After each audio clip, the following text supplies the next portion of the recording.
Hello and welcome back, everyone, to Legacy of the Duelist on Rocket Rabbit Commentaries. And in this episode, Flip has decided to start a scam where he's, replacing heart pieces with candy. Damn it, Cloud, why would you do that to me? I didn't do it to you. He did it to you. Well, I need those for my Link to the Past runs. What's the matter? You can't rely on just the heart containers from beating bosses? Well, actually, I can. I just, like collecting the heart pieces. This is an aspect of Yuma's character that we don't get to see a lot of, but I actively dislike. Specifically, he's willing to sacrifice his entire dream to give Flip another chance at being a good person. The thing is, Flip doesn't want to be a good person at this point. He's very specifically trying to scam his way into the Heartland Festival, and well. Yeah, Yuma specifically attempts to cover for him. I don't like that. Sam, my name is Flip. I am a villain. You're not a villain. You're a good guy. I am a villain, I tell you. I'll prove that you're not actually a villain. All right, so we actually open with a very interesting but gimmicky hand here. Double or Nothing is more or less a Utopia specific spell that allows us to double Utopia's original attack after we use Utopia's effect in order to negate its own attack, and then swing with it again. To be perfectly honest, I actually really like this. I really like this particular combo with Utopia, but I am also not actually good with it, as I will end up showing off here, because this requires a little bit more gameplay mechanics knowledge about how these attacks are supposed to stack together. MST the back row in order to blow up Call of the Haunted, and then normal summon Go Giant. Use Giant and Gardner in order to special summon Utopia. Why are you Ixie summoning here? I'm Ixie summoning here specifically so I can use Double or Nothing. Right, because you have a Double or Nothing both on the field and in your hand, right? Yes. Because in Yu-Gi-Oh, you can activate quick play spell cards from your hand as long as it's your turn. Well, rather, as long as you set them the previous turn. No. You could play Double or Nothing during your battle phase as long as you're holding it in your hand. Yes, that too. So you have. So we activate Utopia's effect, discarding. I think we want to discard Giant, right? Yeah. We detach Giant, and then by negating Utopia's attack, then we can activate Double or Nothing in order to double its attack for this battle phase. And then we change our Double or Nothing, our other Double or Nothing, to double it again. Except I screwed up. I was only supposed to use one Double or Nothing here because only one successfully resolves. Even though the timing was correct to activate, but the attack is doubled during the thing is, Double or Nothing actually does check specifically if an attack has been recently negated as the last thing to happen. So, although the timing to activate them both was correct, only one of them actually resolved correctly. No. That's not why Utopia had 5,000 attack during the damage step. You were trying to make it so that his attack was 10,000 during the damage step. Double and then double again. But the thing is, though, is the effect of Double or Nothing says the attack is doubled. So both of those Double or Nothings checked Utopia's attack during the damage step to see if it is doubled. The first Double or Nothing did double the attack, so it is doubled. The second Double or Nothing checked the attack at that time and confirmed, indeed, the attack is doubled, so no further increases are required, and the effect basically fizzles. That isn't how attack checks work, though. Especially Double or Nothing's attack check. I know for a fact that Double or Nothing can be used twice in order to push Utopia to 10,000. It's actually something that Yuma does, not in this duel, but in the anime specifically, in order to beat somebody. I have not actually seen Seal, but I do recall that he uses two Double or Nothings in order to push Utopia to 10,000 attack points. So now I'm at a loss for an explanation as to why the attack didn't get quadrupled. Because my explanation is specifically that Double or Nothing checks to see if the last thing that happened was a negated attack. So. No, well, if the last thing that happened was not a negated attack, you wouldn't have been able to activate the effect in the first place. But I chained two of them together, Mr. Cloud. Right, because the timing was still correct. Putting cards on a chain is not an event. It does not count as an event.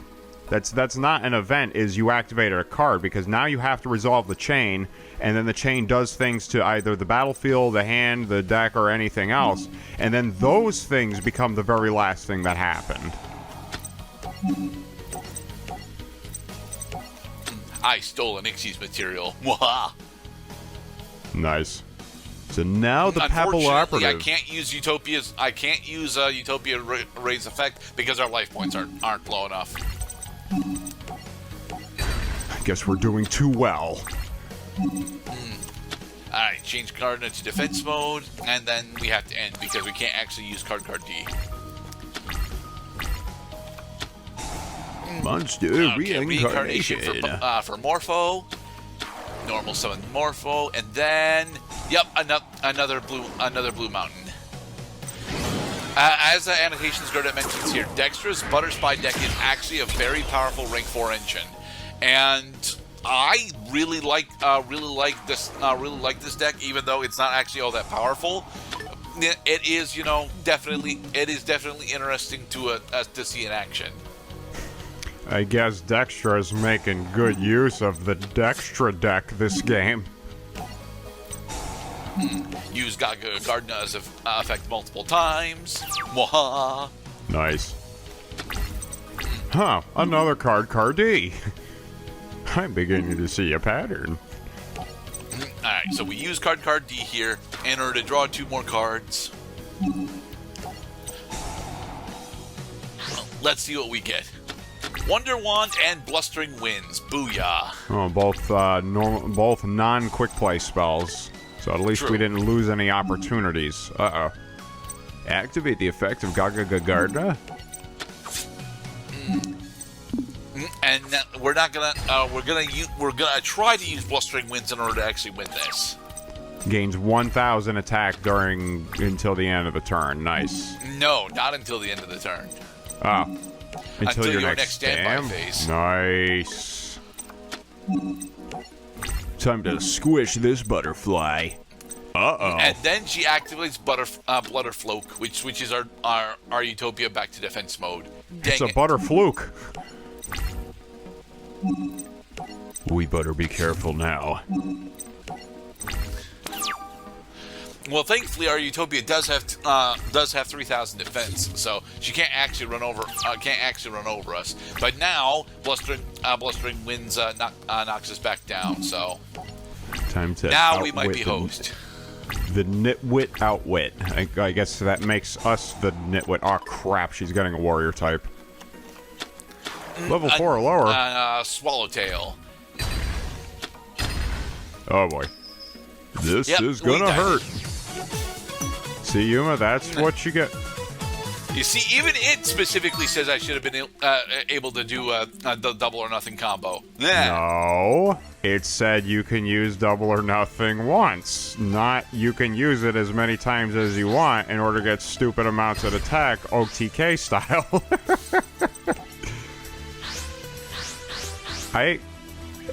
I think you need to, bone up on your evidence here, Mr. Greta, because right now I just don't see it. I will do so in between parts because it's not actually relevant anymore because now we are running with slow burn again, and slow burn will just absolutely eat through Dextra. Mostly because despite how powerful her rank 4 engine is, the only monster that she actually has that's of any actual threat is Photon Papal Operative. Like, if she actually had a full extra deck, this duel would be significantly more challenging, and then, me losing with Yuma would actually make sense. But because she very specifically is tied to just her Butter Spies, yeah, from here it's more or less just, figure out a decent way to deal with her larger monsters, like Raigeki, for example. Indeed. It's a little too early to use Raigeki. Let's try holding her off. Reinforcement of the army for Swallowtail. Well, so far, her cards can manipulate the attack of your monsters. They can change the battle position of the monsters, but they don't destroy either monsters or cards on the field using abilities.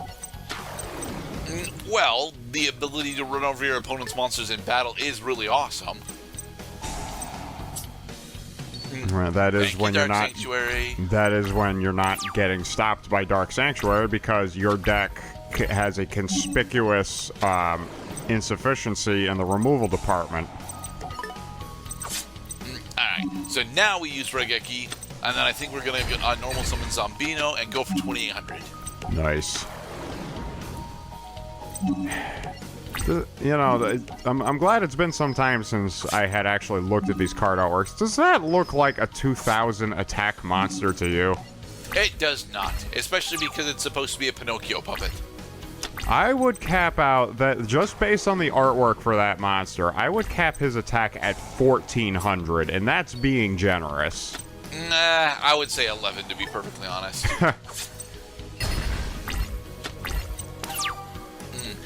Berserk Scales. Berserk Scales is actually a really cool quick play spell, but its downside is way too costly, so... Yes. Alright, another Butterfloke. And Butter flipping. And then we'll just attack with Solar Flare anyway. I'm gonna flip your pancakes. Another 500 points for Solar Flare, bringing her down to 900. So, will we win with Dark Sanctuary again, Mr. Cloud? It's a 50-50 chance now. And yep, she dies. Sweet. Thank you, Dark Sanctuary. Hey, Nistro. I like Nistro. Nistro is a cool character. Right, so now Flip, so now we get to really see where Flip is at as a person, because now he's just been giving another chance. You see, you get second chances, and we all know about second chances. The third chances are not that well known. But now we are introduced to the to one of the more touching storylines, the storyline connecting Kite and Heart. Yeah, so Kite is a professional duelist, and a Heart has got a heart condition. Quentin is not actually a good guy. He is, in fact, evil, and Yuma doesn't know that, so... Yeah, Yuma has been struggling to determine the moral character of the people he's been running into quite a bit. Yeah. Heart condition, really? Yes, I dislike Yuma, but I really like Kite and Shark. I think Kite and Shark are great characters for the entire Zeal storyline. They are honestly really cool rivals for Yuma. I just wish Yuma was better. Hey, Toll Hike. You know, if Heart was wearing a costume, and then he decided later that he wanted to switch that costume for another costume, that would be a change of heart. See, I can make the stupid jokes too. Alright, so once again we're playing with Kite, and that means we get access to his very powerful Photon Acceleration deck. Oh my god, I can't stand the photons, dude. Really? But they're such a powerful rank 4 engine, Mr. Cloud. And the Kite's deck isn't all about them being a powerful rank 4 engine. Well, I'm just glad that we're the one using the photon deck. I'm just saying, I am getting straight, like, PTSD practically, just by the mention of photon archetype. Alright, so we special summon our Photon Thrasher. And then we normal summon our Photon Crusher. Unfortunately, we didn't send that level 4 Photon to the grave, so we can't use Axel Light. Photon Crusher goes to defense mode, and yeah, we have to end our turn here. Not quite time to use Swords of Revealing Light. Although Trey is running apparently Chronomalies and didn't open with any playable monsters, so how about we just kill him here then? Yes, let's go. All right, Photon normal summon Caesar. Photon Caesar. Activate Photon Caesar's effect in order to special summon another Photon Caesar. So are we just supposed to go into a rank 8 Ixies right here? I don't think Kite has got the normal rank 8 that he would have normally at this point. Specifically, I know he does not have 107 yet. He might actually have Neo Galaxy though. Chrono Maui City Babylon, okay. Into Tula Guardian. But he's trying to. Oh, holy shit! That thing got powerful quick. Yeah, the Chronomaly continuous spell gives all Chronomaly monsters plus 800 attack points, which actually does matter for a majority of the Chronomaly monsters.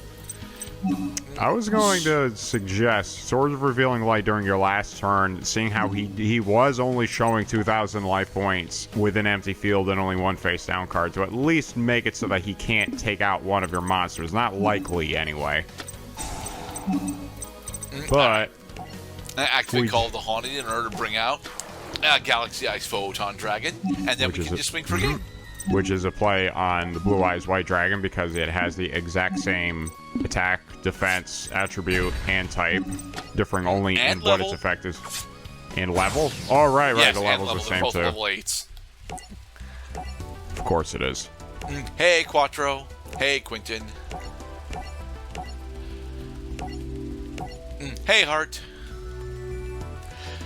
So yes, we have officially been introduced to most of the characters that will become important in later seasons of Zeal. All right, be safe, everybody. In the next episode, we'll continue on through the Zeal campaign. That's a lot of Star Changers.